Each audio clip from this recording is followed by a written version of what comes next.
You thought if you showed up early, stayed late, skipped lunch, they'd respect you. You thought if you sacrificed your weekends, bent over backwards, proved loyalty, they'd finally see you. But you don't get seen. In a system designed to keep you invisible. Your boss doesn't care how tired you are, only if the file's on his desk. He doesn't ask about your kid's fever, your missed meals, your aching spine. He doesn't notice when your eyes go hollow. He only notices when you're 1 minute late. They love your silence. It's predictable. It's manageable. It doesn't threaten their comfort. You believe that being useful would make you irreplaceable.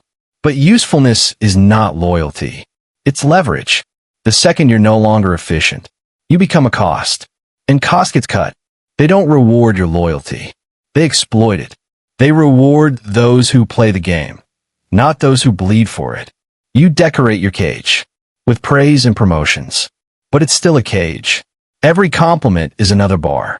Every raise is another chain.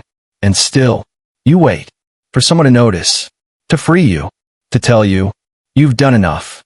But that voice never comes. Because in this machine, the gears that squeak get replaced. The gears that grind in silence. They get worn down. You spent years grinding, waiting. But freedom doesn't come from staying quiet. It doesn't come from working harder.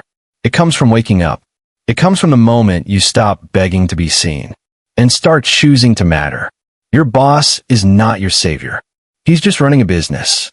You are not hired to be cared for. You are hired to be used.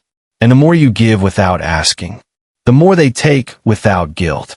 You keep trying to earn what was never offered. You want recognition. You want dignity. You want purpose. But you're fishing in a dry well. That's not weakness. That's misdirection. The system was never broken. It was built this way. You're not stuck because you're weak. You're stuck because you're useful. And they like it that way. They won't value you until you leave. Then, they'll scramble. They'll panic. They'll say, you were always important to us. But by then, you'll have learned the truth. They never cared. Not really. Not personally. And maybe that's okay. Because it's not their job to care. It's yours. So care about your health. Care about your boundaries. Care about your voice. Care about your time. Your boss doesn't care. But maybe it's time. You did.